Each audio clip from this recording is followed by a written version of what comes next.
It wasn't Megalodon, yet for millions of years, it ruled the oceans with a level of brutality that even the largest sharks may have avoided. Imagine a creature as long as a bus, heavier than a tank, shaped like a whale, but armed with teeth longer than your forearm. Teeth designed not to filter plankton, but to tear apart other whales. This was not a gentle giant. This was not a scavenger. This was a living war machine.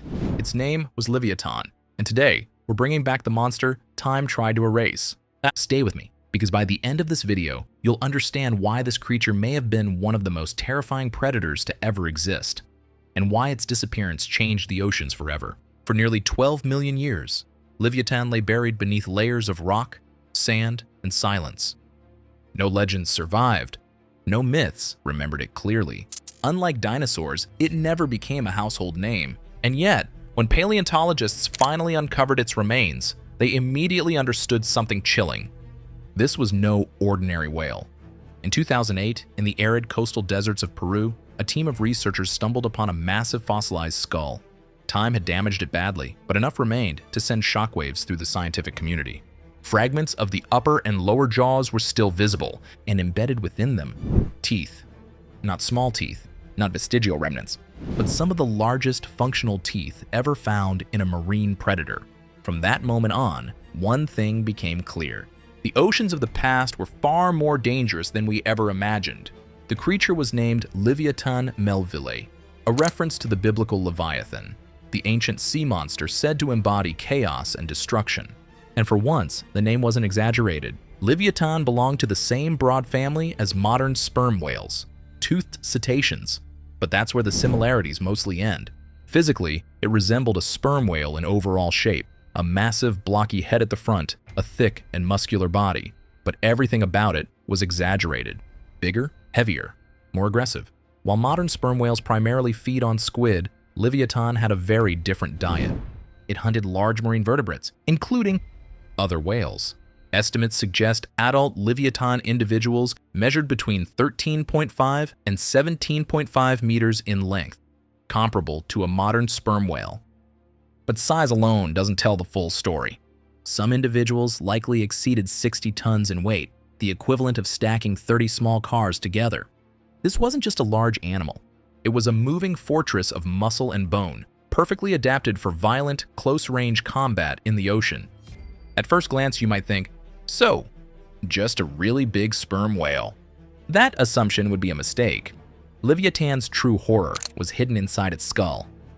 Within a head nearly 3 meters long, researchers found around 40 massive teeth, fully functional, deeply anchored, and built to withstand extreme forces. Some of these teeth reach 36 centimeters, over 14 inches, in length. That's longer than a human forearm. At the base, they were up to 10 centimeters thick, tapering into razor-sharp points capable of puncturing bone and flesh with ease. Modern whales don't have teeth like this.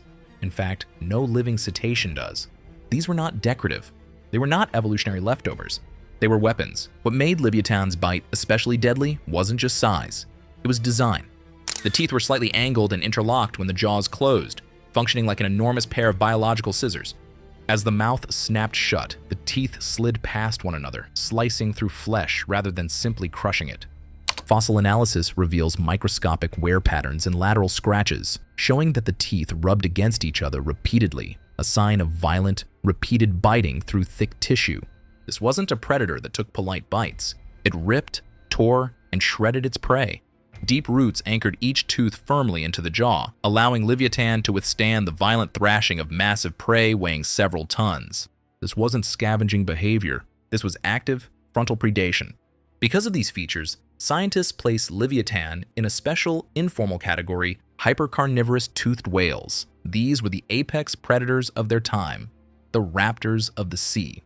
Leviathan didn't hunt fish schools like dolphins. It didn't suction squid from the deep like modern sperm whales. It targeted medium to large baleen whales, early dolphins and porpoises, seals and marine reptiles, large sharks, massive bony fish. Some estimates suggest a full-grown Leviathan could bring down prey over 10 meters long and weighing more than 10 tons. Very few creatures in the Miocene oceans were truly safe. We don't have a direct bite force measurement. Soft tissues don't fossilize. But we can infer a lot. The The jaw muscles connecting Leviathan's skull to its mandible were enormous, among the most powerful in the animal kingdom. By comparing its skull structure to smaller related species, researchers estimate that its bite force could rival, or even exceed, that of the most powerful known predators. This was a mouth built not to taste, but to destroy. Bone, cartilage, thick blubber, nothing was off the menu.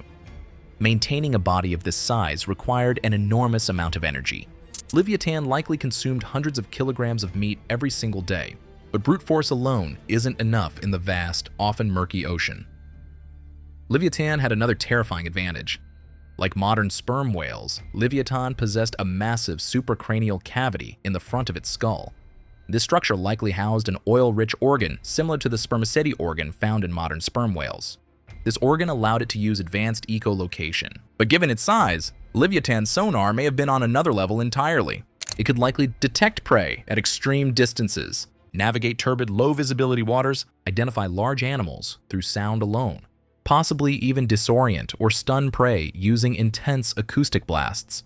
This was not just hearing, it was a biological radar system. Combined with its reinforced skull, the front of Leviathan's head functioned like a battering ram. Historical records describe modern sperm whales ramming and sinking wooden ships in the 19th century. Now imagine applying that same behavior to a predator larger, heavier, and more aggressive. Leviathan may have used head-on impacts to stun prey, break bones, disable rivals, initiate attacks before biting. It wasn't just a mouth with teeth, it was a siege engine. One of the biggest unanswered questions is whether Leviathan hunted alone.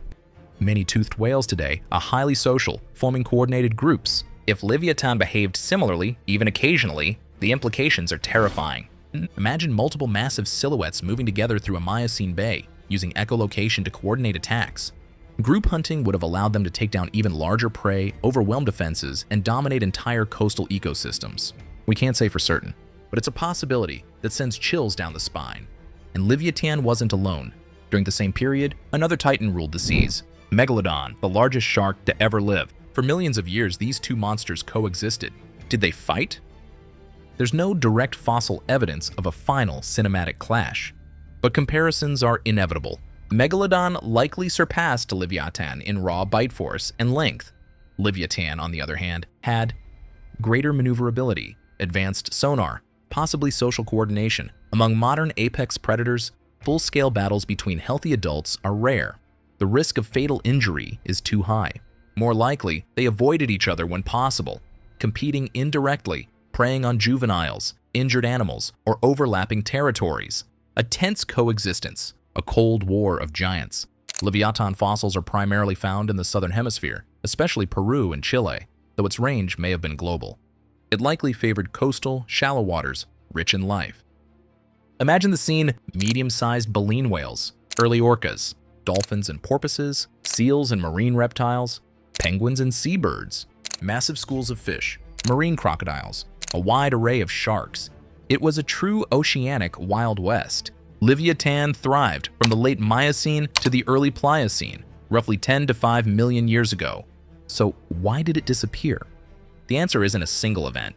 It's change. As Earth cooled, polar ice caps expanded, sea levels fluctuated, coastlines fragmented.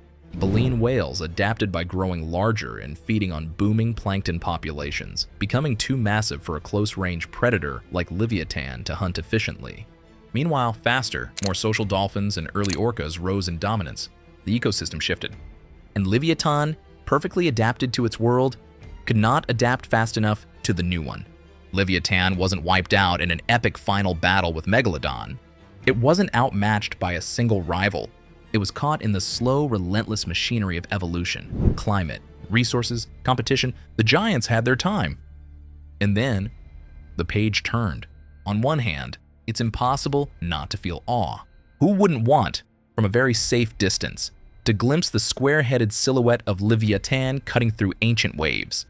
On the other hand, our oceans today are probably safer for swimmers because it's gone. But the ocean didn't become gentle. It simply chose new kings.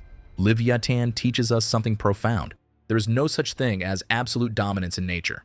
Power is temporary. Adaptation is everything. As long as the world fits you, you thrive. When it changes, you must change with it, or disappear. So the next time you hear a whale's breath, The next time you see a dark fin slicing the horizon, remember the forgotten prince of the Miocene, the whale that hunted whales, the monster even time struggled to erase.